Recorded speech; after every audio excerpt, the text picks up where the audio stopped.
It was this song. This melody that played as I waited for the game to verify its files for the first time. I didn't know what to expect when I downloaded this game. All I knew going into it was that my friend said it was an open-world anime game. But something about this song. Just listen to it. I was immediately captivated. The wonder, the fantasy. It triggered a nostalgic memory of watching anime for the first time. And not just any anime. That's right. Sword Art Online. Now before you give me a hard time, I'm simply referring to the brilliant but short Aincrad arc. I think it's safe to assume that most first-time SAO watchers felt a sense of escapism. As horrific as the situation itself was, all of us couldn't help but live a little vicariously through our little Mary Sue Kirito. And with COVID and the lockdowns and the quarantines being at their peak, some of us were looking for that same sense of escapism, whether we were aware of it or not. Before I'd even clicked on the door to enter this magical world, I knew I had discovered something that I had been yearning for so long. After finally setting foot in the game, I played all day and all night. I couldn't stop. From the immediate thrust into exploration, which made me reminisce about Skyrim, to the gorgeous soundtrack, from meeting the beautifully bubbly Amber for the first time, to setting foot in Mondstadt, from the fluid and satisfying gameplay to the amazing voice acting, from the liberating gliding to Lisa's cliff climbing adventures, everything about the game felt polished and perfected, but most importantly done from a place of passion. There were so many things to do, so many things to learn, and so many characters to meet, yet not a single second of it felt overwhelming. Because it was as if we were the main character, the traveler, experiencing everything for the first time, with no expectations of being bigger than we were. This is the game we were looking for.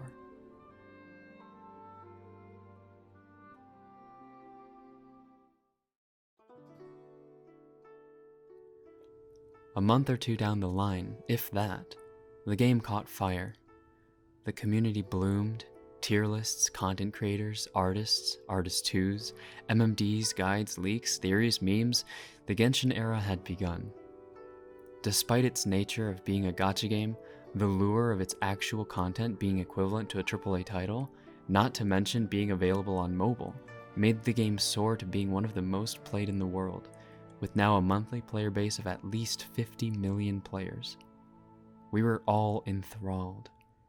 We practically worshipped every new character that they released, and some of us started to invest in this very promising game, finding it worth going out of our ways to give back a little to the game that was free initially. But that sense of community, being united in welcoming home the Geo Archon, reacting unashamedly at the mere sneeze of a tall dancing blue-haired girl, or quite literally bowing our heads to the second best character to be released. The envy of the people who got lucky, or the feeling of pride in being the lucky, the bonding the community was able to do over said respective practices, if anything, enhanced the experience. We were happy for each other, jealous of each other. We got upset when we lost the 50-50 and absolutely elated when our favorite character came home. These strong emotions wouldn't have been possible had it not been for the community.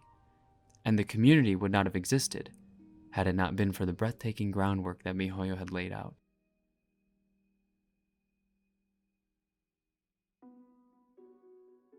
Months passed, and while some players had burnt out and had grown tired of waiting for the release of new content such as Inazuma, many veterans stuck too, knowing that their patience would be rewarded.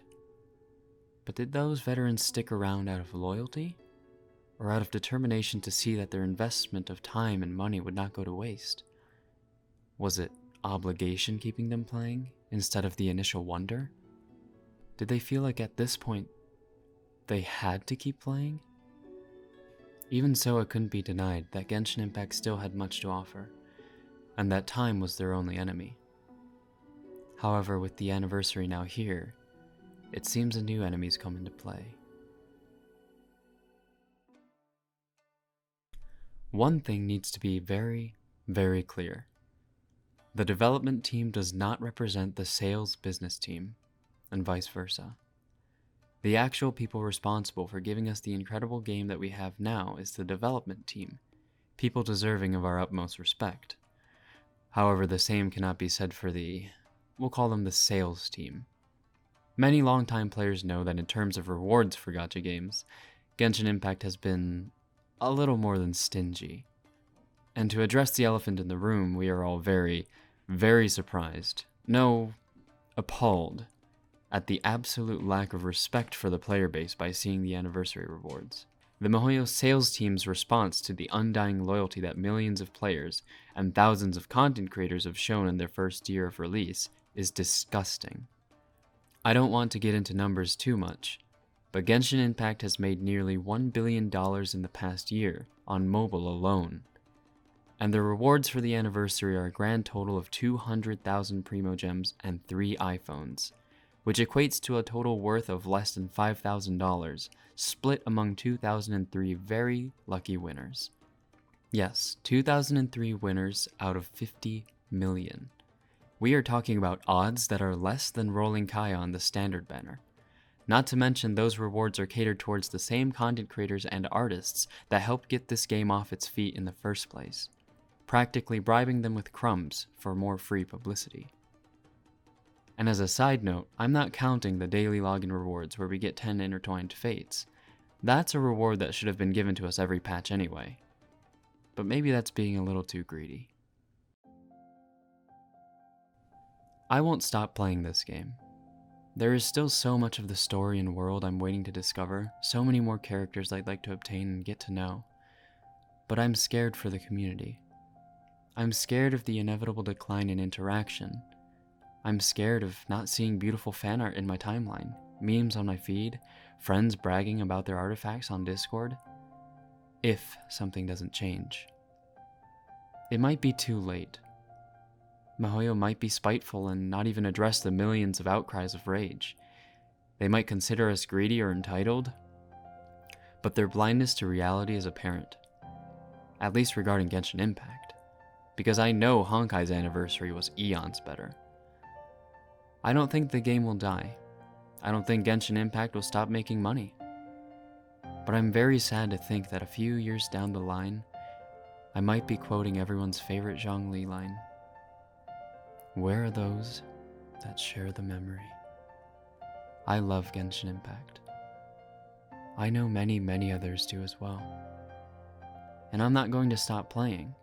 I will probably continue to do my daily commissions and spend my resin for the foreseeable future.